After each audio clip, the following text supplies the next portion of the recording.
جب خود پہ بند باندھے حماس نے اس کے نورے تک پہنچنے والے ہاتھ کو تیزی سے تھاما اور بہت بے دردی سے مروڑتے ہوئے کمر کے پیچھے کسا تو مارج کے ساتھ نورے کی چیخیں بھی بلند ہوئی. حماس پاگل ہو گئے ہو تم, چھوڑو اسے. وہ اس کا جنون دیکھتی غصے سے چلائی, لیکن وہ اثر لیے بنا اس کی چیخوں کو نظر انداز کیے. اب بہت بے دردی سے مارج کے چہرے کو مکوں کی زد میں رکھے ہوئے تھا.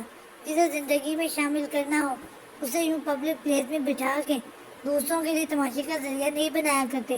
اس کی مزاحمت پہ ایک زوردار پانچ اس کے سینے پہ مارتا زوردار آواز میں گزارا تو ماحول پہ جیسے سناٹا چھا گیا.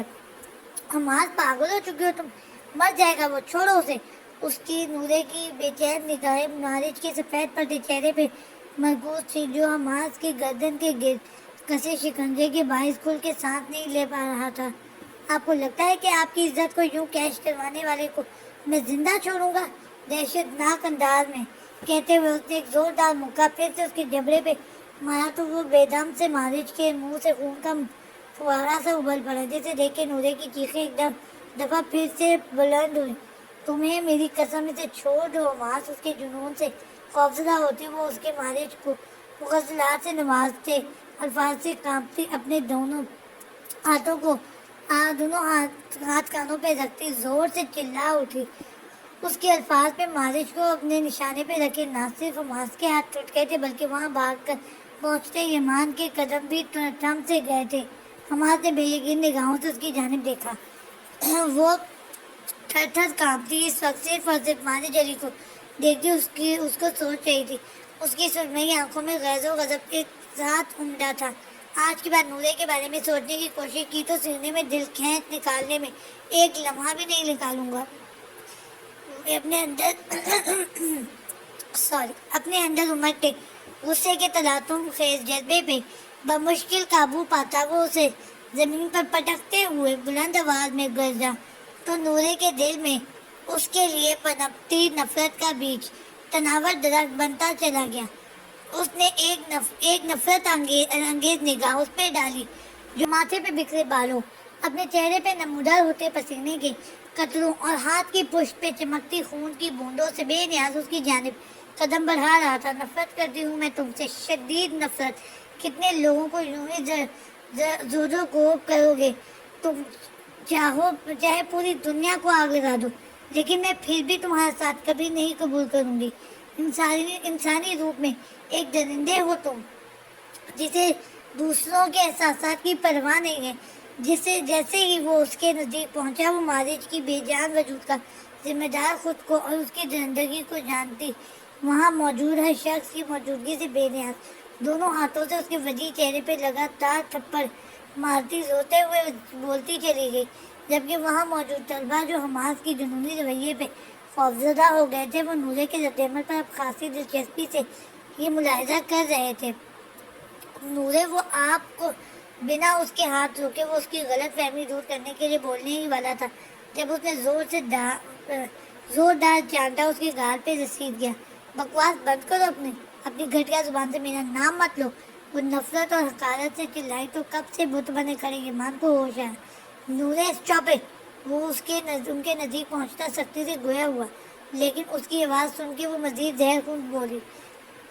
آئیے آپ بھی, آپ تو اس ڈرامے کے ڈائریکٹر ہیں نا, یہ سارا اسٹیج آپ کا ہی سجایا ہوا ہے نا. آپ کو ہی بتایا تھا نا میں نے مارج کا, لیکن آپ نے وہ کیا جو آپ ہمیشہ کرتے ہیں, دوستی کو ہر رشتے سے افضل رکھا. ایمان کو دیکھ کے وہ مزید بفر گئی. میری خوشی آپ کو اپنے اس گھٹیا دوست کی سو کالڈ محبت سے زیادہ عزیز نہیں تھی, تبھی تو آپ نے یہ سب ڈرامہ کرنے کے لیے اسے یہاں بھیج دیا. اس شخص سے بھی زیادہ نفرت مجھے آپ سے محسوس ہو رہی ہے جنہوں نے بھائی ہونے کے باوجود میری پشت پہ وار کیا ہے. وہ بدگمانی کی حدوں کو چھوتی نفرت سے بولتے وہاں ابھی پہنچنے والے ہر پروفیسر سمیت ان دونوں کی بھی آوازوں سے بے نیاز بھاگتے ہوئے وہاں سے چلی گئی تو ان دونوں کی کو مجبوراً پروفیسر کے کہنے پہ وہاں رکنا پڑا. جب حماس کے منظر سے ہٹنے پہ وہاں بے حس بنے طلبہ نے مارج کو ادموئے سے وجود کو تھاما اور ہاسپٹل لے کے روانہ ہو گئے. سین چینج. کیا میں پوچھ سکتا ہوں کہ ایسی کون سی آفت آن پڑی تھی کہ آپ کو اپنی گنڈا گردی دکھانی پڑی؟ دین کہ آفس میں اچانک طلب کیے جانے والے حسن خانزادہ نے کڑی نگاہوں سے بیٹے کی جانب دیکھا، جس کا حلیہ دیکھ کے ان کا دل چاہ رہا تھا وہ اسے الٹا دے۔ بکھرا سا سراپا سرخ چہرے پہ سجے انگلیوں کے نشان، ماتھے پہ بکھرے بال، شرٹ کے اوپری دو بٹن کھلے اور کنپٹی کی بھڑکتی رگ اس کے اندرونی اور بیرونی خلفشار کی بھرپور عکاسی کر رہی تھی۔ نہیں، یک لفظی جواب دیتے ہوئے اس کی ڈیزائن نے ان کی برداشت کو آخری حد تک آزمایا۔ آپ اپنی کارروائی مکمل کریں گیانی صاحب۔ وہ دین صاحب کی جانب مڑے اور سرد لہجے میں اپنی جانب سے اگلی کارروائی کا اندیا دیا تو وہ آنکھیں گھما کے رہ گیا۔ آپ کے پاس ہے اپنی صفائی میں کچھ کہنے کے لیے؟ انہوں نے کسی شہر کے تحت گردن گھما کے چپ بیٹھے یمان کو دیکھا جو فقط نماز کو گورے جا رہا تھا۔ اسے کمینے شخص سے پوچھے طاہر سرکار کہ اس نے صبر کیوں نہیں کیا، لے دے کے میری بہن کو مجھ سے متنفر کر دیا۔ یمان کی شاکی آواز پہ حسن صاحب نے سخت نگاہیں ان دونوں پہ ڈالی اور اٹھ کر ہوئے۔ گیانی صاحب، میرے اصول سب کے لیے برابر ہے، چونکہ ان دونوں کے پاس ہی اپنے کسی عمل کی کوئی ٹھوس وجہ نہیں ہے اور نہ ہی یہ اپنے کیے پر شرمندہ ہیں، اس لیے آپ اپنی کارروائی مکمل کیجیے۔ وہ سنجیدگی سے بات مکمل کر کے آفس سے باہر نکل گئے اور اگلے چند لمحوں کے بعد خانزادہ خاندان کے دو چہیتے چشم و چراغ لاہور جیل کی سلاخوں کے پیچھے قید ایک دوسرے کو گھور رہے تھے۔ وہ ان کو بیڈ ٹچ دے رہا تھا اور اس کے سامنے والی جیب میں رکھے ہوئے موبائل کا کیمرہ بھی آن تھا، جس کا مطلب تھا وہ ان کی ویڈیوز بھی بناتا ہے۔ اسے وہ منظر یاد آیا جب وہ یمان سے بات کرتا، کسی طالب علم کی نشاندہی پہ نورے کو تلاش کرتا مطلوبہ حصے کی جانب بڑھ رہا تھا، تو اس نے دیکھا کہ نورے کے ساتھ بیٹھا شخص بار بار اپنی جیب میں رکھے موبائل کو سیدھا کر رہا تھا۔ اس کے اس حرکت پہ اس کا ماتھا ٹھنک گیا اور پھر جب تک وہ بات کی تہہ میں پہنچا تب تک اس نے دیکھا وہ اپنے ہاتھ اس کی شانوں پہ جمایا اسے کچھ کہہ رہا تھا۔ اسے ایسے کرتے دیکھ کے وہ اپنے آپے سے میں نہ رہا تھا۔ تم یہ بات پہلے بھی بتا سکتے تھے، جیل کا ٹھپا خود پہ لگوانا ضروری تھا کیا؟ اس کے کیے گئے انکشاف پہ سے بمشکل سنبھلتا یمان خشک لہجے میں مصنوعی رنگ بھرے ہوئے بولا تو حماد نے سرد موری سے اسے دیکھا۔ اور تمہیں لگتا ہے کہ میں نورے کے متعلق ایسی بات پینل کے 15 لوگوں کے سامنے کروں گا؟ وہ سر جھٹکتے ہوئے ناگواری سے بولا تو یمان نے طرف نگاہوں سے اسے دیکھا۔ 15 لوگوں کے سامنے بات کرنا مشکل لگا اور وہاں جو سینکڑوں لوگوں کے سامنے اس کی ذات کا تماشا بنایا، کیا وہ سب تمہیں زیب دیتا تھا؟ یمان کو وہ زہر ہے کہ اس کی بدگمان آنکھیں یاد آ رہی تھی۔ جو وہاں کیا وہ بہت سے لوگوں کے لیے سبق تھا جو ایسے بہت سی لڑکیوں کو ٹارگٹ کرتے ہیں، اور ویسے بھی مجھ جیسے کمینے سے ہر بات کی توقع رکھ سکتے ہو تم۔ وہ جانتا تھا کہ اس نے اپنے جنون میں غلط کیا تھا، لیکن اسے اپنا غلط ہونا عزیز تھا۔ لیکن نورے پہ کسی کی گندی نظر نہ آئے گوارا نہیں تھی۔ شاید نورے سمیت سب کو لگتا تھا کہ وہ نورے کی زندگی کا ہیرو بننا چاہتا ہے، لیکن ایسا نہیں تھا۔ وہ اس کی زندگی کا ایسا ویلن بننا چاہتا تھا جو اس کے لیے پوری دنیا کو تہس نہس کرنے کا حوصلہ رکھتا ہو۔ سین چینج۔ یہ کیا کر رہے ہو تم؟ دلاب خانزادہ کی بے یقین آواز ڈرائنگ روم میں گونجی تو سب پہ تاری سکتا ٹوٹا۔ آغا جان، حماس نورے سے شادی کرنا چاہتا ہے۔ حسن صاحب نے تحمل سے اپنی بات دہرائی۔ یہ بات اس نے تمہیں جیل پہنچ کے بتائی ہوگی؟ دلاور صاحب نے اب کے تنزیہ انداز میں پوچھا تو حسن صاحب نے ضبط سے گہری سانس بھری اور سہز بات میں ہلایا۔ یہی سمجھ لیں، انہوں نے ہمیشہ کی طرح مختصر جواب دیتے بات ختم کی۔ لیکن ابھی آپ نے جو بھی باتیں بتائی ہیں، اس سب سے لگتا ہے کہ نورے حماس کو پسند نہیں کرتی۔ ایسے میں ہم اپنی ہی بچی پہ کیسے ظلم کر سکتے ہیں؟ حسین صاحب نے بھائی سے کہا تو یہی بات نورے کے باپ اور چچا کی آنکھوں میں بھی نظر آنے لگی۔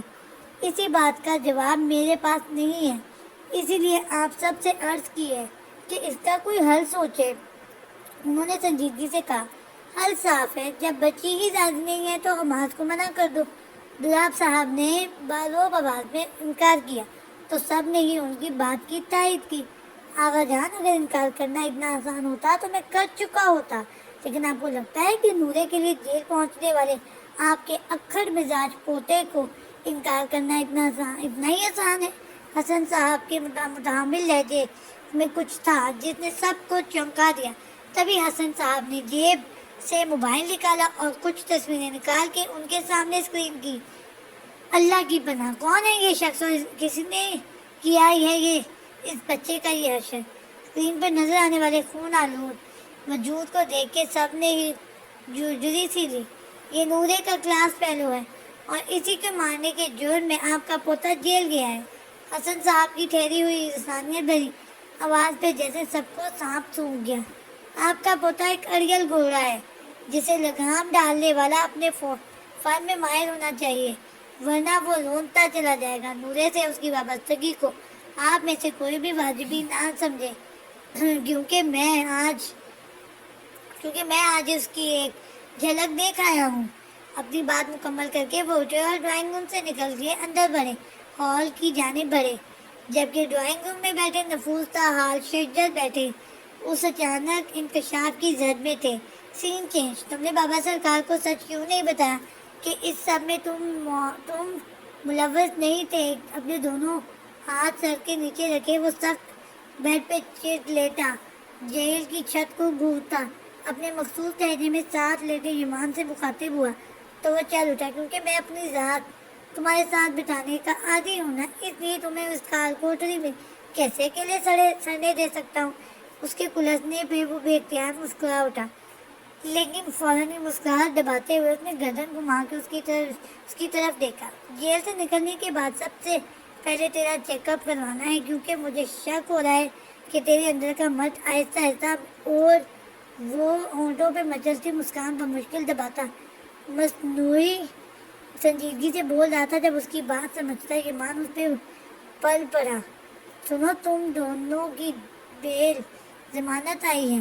سپاہی کی کڑک آواز میں گتھم گتھا ہوئے وہ دونوں تھم گئے اور اگلے چند لمحوں کی کارروائی کے بعد وہ جیل کی چار دیواری سے نکل کے کھلی فضا میں سانس لے رہے تھے۔ فائنلی اب ہماری اچیومنٹس میں ایک بہت بڑا اضافہ ہو گیا ہے۔